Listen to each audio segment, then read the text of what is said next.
listening to What Matters on Radio Castledermot with John Phelan.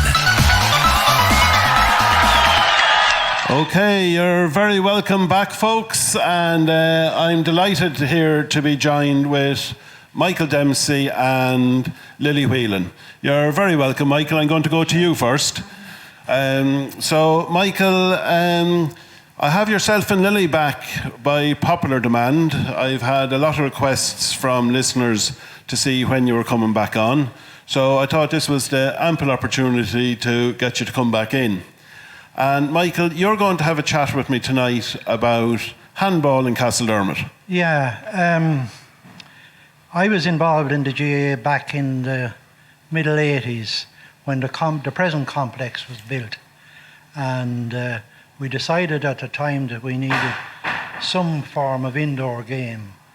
And I had a chat with Mickey Byrne, God rest him, who was a great GAA man, and we decided to go with handball. And we started to build it, and it was built about 87 or 88, and so then we had to start looking for players. We had no players. There was good players out in Moon, but we wanted to have our own players. So we started with juveniles, and I started coaching, and sure, I thought it would be handy enough. There was a sort of hurling without a hurl, but there's a lot more involved in that. Yes, but we got going anyway, and we stayed going ahead, and we had a good few juveniles, and we played the first competition about 1990. And that was community games, and we played in Ballymore Eustace. And I remember it well. We had Paul Kelly, that would be Vincent's Paul, and Donald Kelly, and Jason Kelly, who's a different Kelly, and Barry Bradley from Barnhill, and my own son John. You know, we didn't win anything, but so we had a good old night, and we enjoyed it, and the lads enjoyed it, and they were getting a great kick out of it. That's it, and that was, I suppose, a little bit of making history in Castledermot. I suppose it was, even though there was handball played years ago on the end wall of Cope's Hardware across the road back in the 1930s and 40s. Right, yes. But we went on then and we played in Board and Bun School competitions. That would be the national school. And we had Mark Dunn, the present Mark, on the team, and Donald Kelly, and a chap called Mark Deegan from Ballymore, and our John. We went to Delvin in Westmeath, and we were supposed to be playing in a 40x20 competition. And when we arrived, it was a 60x30 court. Right. So the lads were a little bit out of that, but sure, they ploughed on anyway, and they got through it. Yeah, and I suppose for anyone listening, Michael, the 60x30, like it says, it's 50% bigger than your 40x20 court. It is, yeah. It's a totally different animal altogether. Yeah. You know, and the 40x20, the roof comes into play in the 40x20, where it doesn't come into play in the 60x30. Right. Yes. You know, and then you have different walls. You have a different back wall usually in the 40x20. It'd be a deader back wall than the 60x30. 60x30 is usually concrete wall, and it'd be a better hop off of it. Right. So it'd make it a faster game, wouldn't it, Michael? Yeah, it would. But I suppose our big breakthrough came about 93 when we qualified to represent Kildare in the Fale and the Gale, which is a national competition.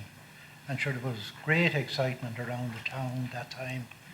John Horn gave us a set of jerseys, and the late Frank Flynn coached the lads and brought them for a tour around the town. There was a parade in Castledermot at the time, and sure, there was mighty excitement. Ah, brilliant.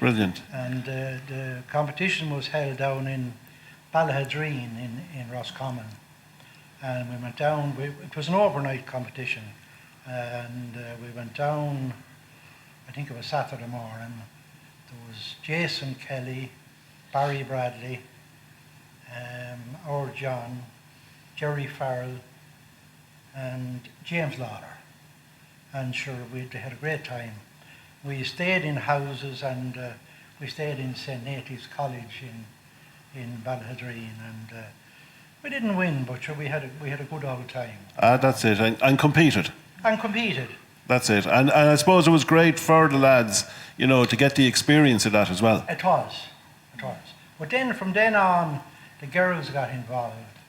And there was 5 or 6 girls, and there was one in particular that did very well, Tara Mulhall. But the girls involved were Emily and Paula Kerwin, Joanne Barrett, Anne-Marie Farrell, or Roseanne, and Tara Mulhall.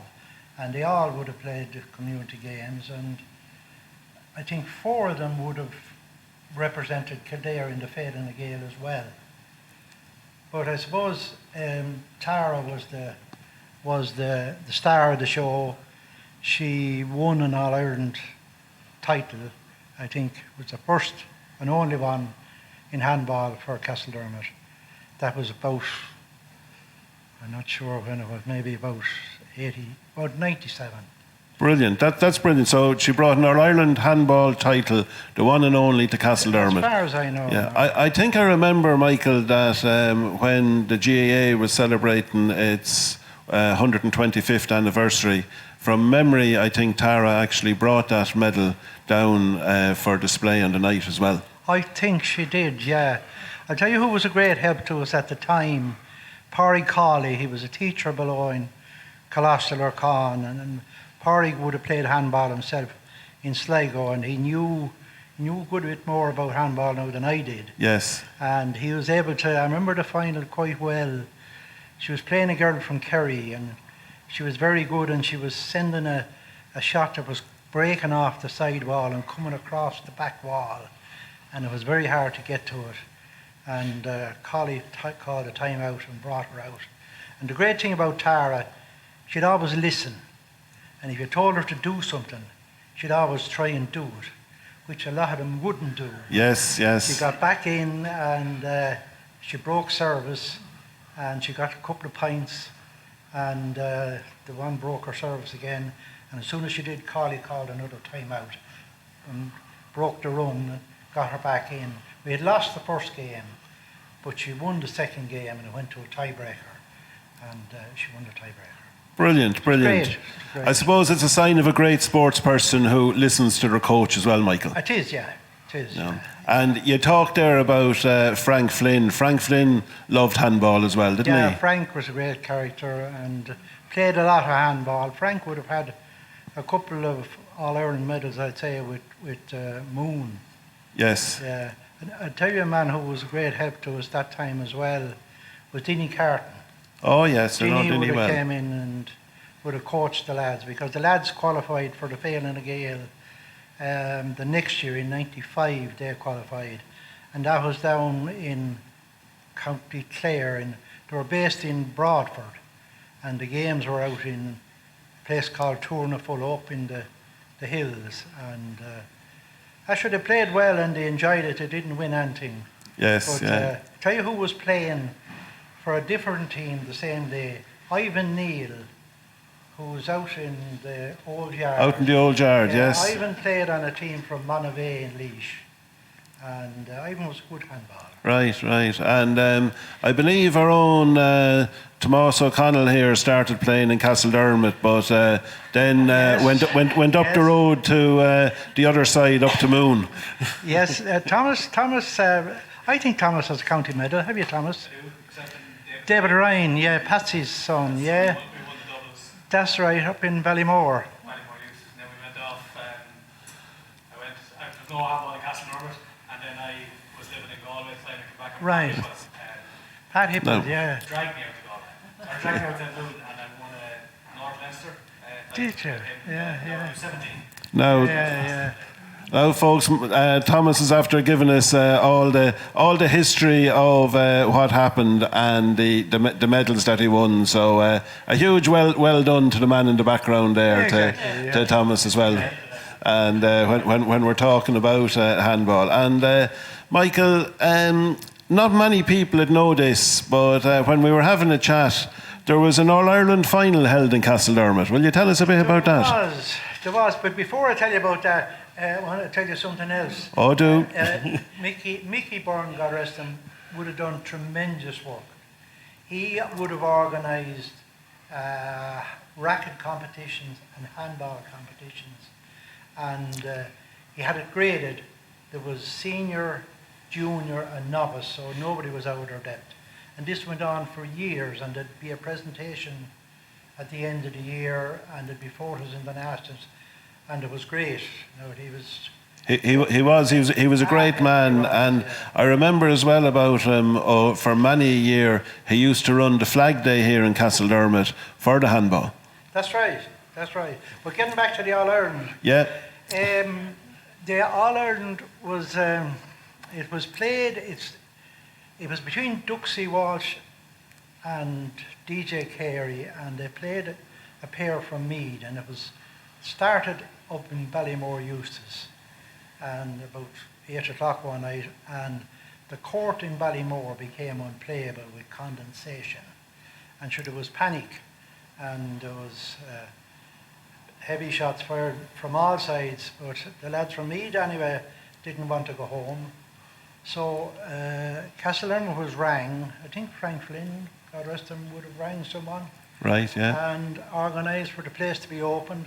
So the game was resumed in Castledermot about 10:30 at night and finished after midnight. And I think Duxie and Carey won it, but I'm not sure. Right. So brilliant. So we had the great Duxie Walsh and DJ Carey playing in Castledermot and playing in an All-Ireland final. In an All-Ireland final, yeah. That's absolutely brilliant. And Michael, it's absolutely great to hear about handball, in Castledermot and what happens. And I know, just on a personal level, it was the game of my late father as well. It was. And he played, I think, when we were having a chat, yourself and myself there, he played down in Talbot's Inch in Kilkenny. And that would have been Duxie Walsh's home court. Yeah. But the girls did very well in Castledermot as well. Yes. Joanne Barrett now and Roseanne would have won Leinster medals, as well as Tara. Yeah. Winning the All-Ireland. But yeah, your father was very big into the handball. He was. He loved it, all right. Yeah. And Michael, how did the handball then die out in Castledermot? How come? I know we have lads go in there regularly, and we have a lot of lads going in playing rackets in the ball alley. Yeah. But there's very little handball, if any handball, now in Castledermot. It's a pity, really. I suppose what happened when the lads went to secondary school, there wasn't as much competition, and it was very difficult to make the transition from juvenile into senior, and only two of them sort of made that tradition, Jerry Farrell and John, and they would have won a Kildare novice, I think, back, and then John went off to university. And that sort of broke up that pair. Yes. And he played on a bit. And he actually won a rackets title with UL in Limerick back in that time. But it was a pity now that never... And the rackets then, when Mickey got into bad health, the rackets didn't go as well as it had done. Yes. But yeah. it's a great opportunity. It's a great asset to the town. And if you had a few parents that wanted to give their children who didn't want to be involved in physical sport, heavy physical, like football or hurling or rugby or that, it's a nice game. Yes, yeah. And, it'd be great for anybody to have a go at it. Yeah. So maybe, folks, if there's anybody out there who has an interest in maybe restarting handball in Castledermot, I know a few years ago the GAA tried to get hurling revived. So, and that went for a couple of years, and I know the schools, both the national school and the secondary school, are doing their best to try to revive the game of hurling in Castledermot. So maybe somebody might take on the mantle and try to revive handball in Castledermot, because like you say, we have a great facility down there in the GAA. There's a great court down there that is available for people to play in. Okay, Michael, thanks a million, and thanks a million for coming in to me. And folks, don't forget the competition is there. So it's what is Rose Lawler's studio called? So text your answers in to my number 087 226 5103. And as always, we're here, and our show is very kindly sponsored by O'Gorman Meats. So don't forget to get down to O'Gorman Meats. Make sure you get your orders in for Christmas. And Christmas won't be long coming around now. I think it was 3 weeks from yesterday. So this day, 3 weeks, it'll all be over. It'll be Stevens's Day. So don't forget, get down to O'Gorman Meats and get your orders in for Christmas. Michael, I'll just get you to give that microphone now to Lily. And Lily, you're very welcome back here at Radio Castledermot. And we're trying out a new style here when we're sitting down on the lower chairs, and just to see how it works. So, like I say, you're very welcome. Thank you. And Lily, you're going to run through with us what's planned for 2023 for the History Group. Yeah, exactly. We've had a very good week this week. We had a very generous donation from the Vintage Club towards the work we want to do in 2023, and we're really grateful for the community coming together to support us, have the tidy towns and that in the past. So the other thing that we had was our AGM. So that's why we're talking about what's going forward in 2023. So we have a variety of carrying on with stuff that we had done and started and keep going through to new stuff. So probably the main thing, that the biggest project we have online is the conservation plan for Dunmanogue monastic ruins and the graveyard there. Yeah, that's out near Levittstown, Lily, isn't it? It is indeed. You can actually see it from Levittstown School. You can see the graveyard. Yes. And you have a meeting coming up, I think it's tomorrow night, Lily, Tomorrow night, yeah. Yeah, we got this year with the support of the Heritage Council and the local community, because we got a conservation plan done. The Heritage Council kindly gave us 20,000, and plus 5,000 plus was work done by locals, and that gave us together with a nice plan to go forward, to do it constructively and and enjoy it too, if you know what I mean, sort of thing. So tomorrow evening I'm going to do a review of that plan, where we have everything talking about the trees and the bats survey that was done through the wall survey, looking at the graves and going forward and what we're going to do. So the idea would be that give an overview, talk people about what's going on and what's very practical, along with Barry Ashmore, the landowner, who we obviously have to tie in with his crop and stuff like that, so that we can plan. So one of the big things we have there, which is being supported by the Vintage Club and Kildare's local property tax, will be a graveyard survey.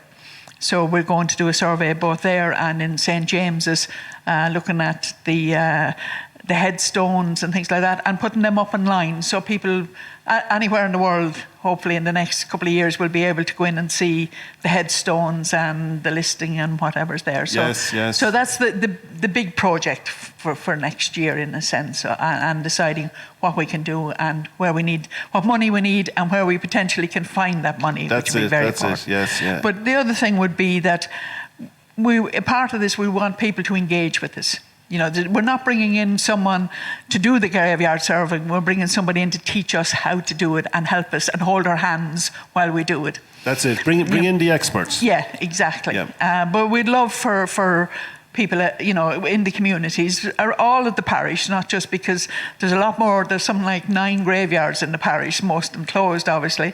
And, someone might come up and say, well, actually, we'd like to do a survey there. How do we go about it? What do we need? And, say, be it Knockpatrick or somewhere like that. I'm not saying we're going to do it Knockpatrick. Yes. But you know what I mean, in the future. Yes. That the skill set that we will get will be of an advantage to the community going forward. So there's no point in just a couple of us doing it. The more that know about it, the better, and can help us and be involved. That's great. So that's Dunmanogue in Levittstown, which I really look forward to hearing more about in the new year. Yeah. And the next thing that is going to happen, you have what you're going to make known as the Eamon Kane Prize. Yeah. Could you tell us a little bit about that, Lily? We decided as a group that we would like to be engaged with Castledermot, the students down there, to provide a prize for local history.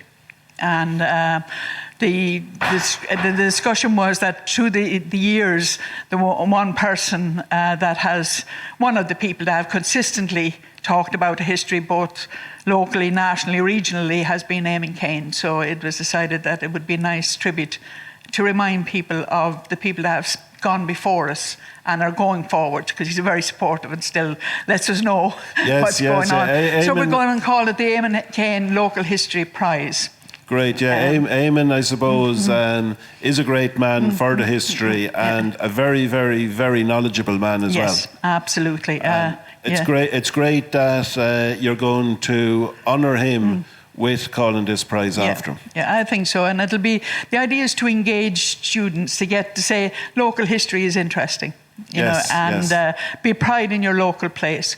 So it doesn't necessarily have to be a history article. If you go down to the HSE room here, you'll see a lovely model of St. James's that was done, I think, by Ryan O'Neill a few years ago. That's right, yes. Or there could be, we had Juno Douglas did a video on the beekeep up in the library. And so there's lots of, it doesn't have to be what might consider either military history or boring history or whatever might think of history. History is alive, and it's very much, we want people to go out there and use their imagination. And never occurred to me to think about handball in Castledermot. I knew about Moon. Yes. But how many more of us? There's stuff out there. So do prepare that your children and your grandchildren and that might be coming around now over the next few weeks and saying we're interested in having a go at this, because they can do it as a group, they can do it as an individual. They can write a song or whatever they want to do. And by the end of March, the teachers will recommend because they'll obviously have their criteria, some for us, and we will make a decision and award a prize from that. That's brilliant. And I suppose people need to remember as well, Lily, that history isn't what happened, 100 years ago all the time. History can be what happened 5 years ago, 10 years ago as well. Well, we do know that the kids study Gay Byrne. Yes. and we might be on it for all we know. Well, I was just going to say there's some kids out there, and they think that we're now the old folks at Castledermot. I was actually speaking not so long ago to your sister Denise, and Denise and myself were in school. And she said that she was after been speaking to somebody, and she said, now we're heading towards the old people of Castledermot, who we used to think people were old when we were going to school. She says, we're heading to that age now. So it's amazing what some children actually think, and they think some people are ancient and all just by looking at them, and that we're probably living the history. And that's as important too, that we record the living history of the parish just as much as we call the older history of the parish. That's it. And just before we go on, I just want to thank all the comments that are coming up there. There's some people saying that they're like the setup that we have here, sitting down. So thanks everybody for the lovely comments. We just said we'd give it a go tonight, and just to see how it works. And don't forget, you can still get your answers to the quiz in to my phone on 087 226 5103. And the question was that Rose Lawler's studio, her art studio, what is it known as? What's the name of Rose's art studio? So, Lily, you have another, I suppose, great idea, which you hope will come to fruition in 2023. And it's something to do with memorial cards. Can you tell us a little bit about that? Yeah, we were all, our age, shall we say, we all grew up with family and friends with the memorial cards that after somebody dies. And we know even now when we come across one in the house, we go, oh, and they bring back lovely memories and things like that. But it's dying out a bit in modern culture, and we know, they're talking about putting the scan things on graves now, and you get a whole history. But we want to look at we don't want these to be lost. And so the idea will be that we will scan them and put them in a book in alphabetical order of the local ones. So in January, we're going to have to sit down and do a plan to do that, how we're going to do it. It may very well be that we hold an open time here for a couple of hours and ask people to bring them in, and we will scan them and give them back. We're not asking people to hand them over to us, but we would love to scan them and just bring back those lovely memories that we have. And I grew up at the time where in the back of the men's aisle in the church there was a board. And people used to put memory cards in there. And as a child, I remember going through some of them and going then home and asking who were they and whatever else. And just, they bring back memories of people that we forgot that we knew. And I always feel that while we're talking about people, they're never gone. We always remember them. So this is just something new and different, and it's a nice memory. And people will be going, oh yeah, and sort out some of those memories, because we'll now have faces to go with some of them as well. That's it. Well, I remember, and it's not too long ago. Just last year, my sister was home from the UK with her daughter, my niece. And we were up in my mum's house, and she took out a bag and a box of memory cards. And it was great to actually sit down and go through those memory cards. And, like you're just after saying, remembering people that we might have, not that we forgot about them, but you'd say, how long ago did they die? And you were able to go back and look through them and see, God, I didn't think they were dead that long. And I think something like that book that you're talking about, it'll be great for the people at Castledermot. And again, it'll be great for people to pick it up and to remember some great characters in Castledermot. Like Michael there earlier, he talked about the great Mickey de Lumburn. Absolutely. And a great character here in Castledermot. Absolutely. It's amazing the number of times that his name comes up in relation to things that were happening. I mean, one of the things that Kevin Burney and Hubert Hayden have been talking to us recently is about greyhound racing in the 1940s, and Mickey Byrne was there. His name appears in so many aspects of Castledermot's past. That's it. And so moving on then, I suppose, from your memorial cards, you're also thinking about what plaque to do next. Yes, we thankfully, and it was lovely to see both very well attended the two telling tales panels we did this year, the one in the library and the bee-bowls, and the long plot at the back of the library, which is very unique, the burridge there, and obviously the Graney Ambush, which with the decade of commemorations really was amazing to see how many people came and were talking and meeting up again, particularly after all the COVID and stuff, and it was lovely out there. And Castledermot Radio was just added the cream on top. I mean, I know the video itself has been watched some 1,600 times. It might be more now. It was a few weeks since I looked at it. But, it really just shows you around the world you're getting comments on things like that. So we have to decide what's the next one. And there's so many interesting places. We've got the likes of Carla Gate. We've got the Crutch Friars, the tower up at the top. we have the Fair Green, Yes. And yes. this year's heritage theme is living history. Sorry, just got dry. You're okay. And but it, sorry about that. You're all right. You're all right there. Thomas will just get your drop of water here. Very one in light of. Thanks very much. In light of. The playground that's down there. The archaeological survey was already done. We did it prior. It was done prior to the playground being done. So we have that can make a part of a panel. And we know the Tidy Towns have put extra seating in around there. And there's also a piece down the far side around the fauna and flora around it as well. So it would be nice to bring all that together and be part of it, so that's another possibility. So we have to kind of look at all of these, look at what knowledge base, because we've got a small group, but we've got to realize that we don't overpower people who have been out there actively doing the pounding of the thing. Yes. But so it'd be nice if people are interested to come along and be engaged. We're not saying you have to go up and run it, but help. Yes, You don't have to lead on these things. We won't go totally, but it would be nice to come in and have an opinion.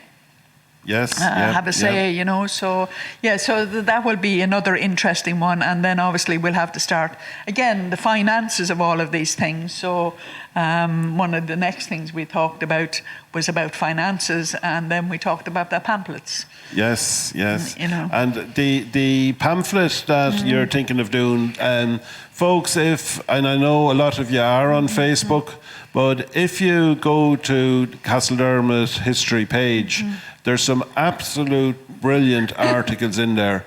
During COVID, a number of different people from within the group wrote different articles about different things, the history of Castledermot, both living history and built history. Yeah. And there's some absolutely great articles in there.